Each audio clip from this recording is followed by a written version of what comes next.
Panibagong araw, panibagong kaperahan na naman.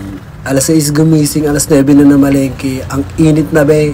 So ayun, nag-tricycle ako kasi 10 lang. Ay, babayad kasi sa jeep 13. Huwag ka magitugin to kung ayaw mawala. Ayan, perfect na. Rampa na. So ayun na, nagbayad na ako sa tricycle. At mahihain mag-vlog, kaya POV lang ako. Hindi pa ba kapal ng mukha be? Paka, kahit ang init. May dalawang payo niyo pero for the rampa, go, laban. So, ayan, papunta ako ng Novo para bumili ng mga accessories sa papaninda. Pak, sarap, malami. So, ito na yung Novo.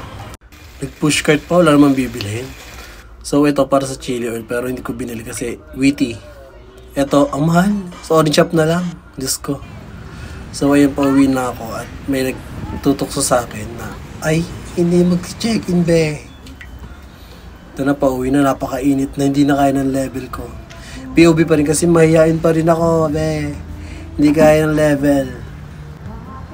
Yun, sarap, alami. POV ng paa. Hala ka.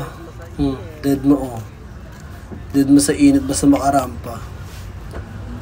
So yun, napauwi na ako sa bahay niyan. At mag-tricycle ulit ako kasi 10 piso lang. Kaya rampa. Ayun na, pauwi na ako. Mayayain pa din. Simpleng video lang yun. So ganito muna yung video ko, guys. Love you all. Kung hindi ka pa naka-follow, follow mo na ako. Thank you. So sumalubong pa yung kapatid kong bunso. Ay, Diyos ko.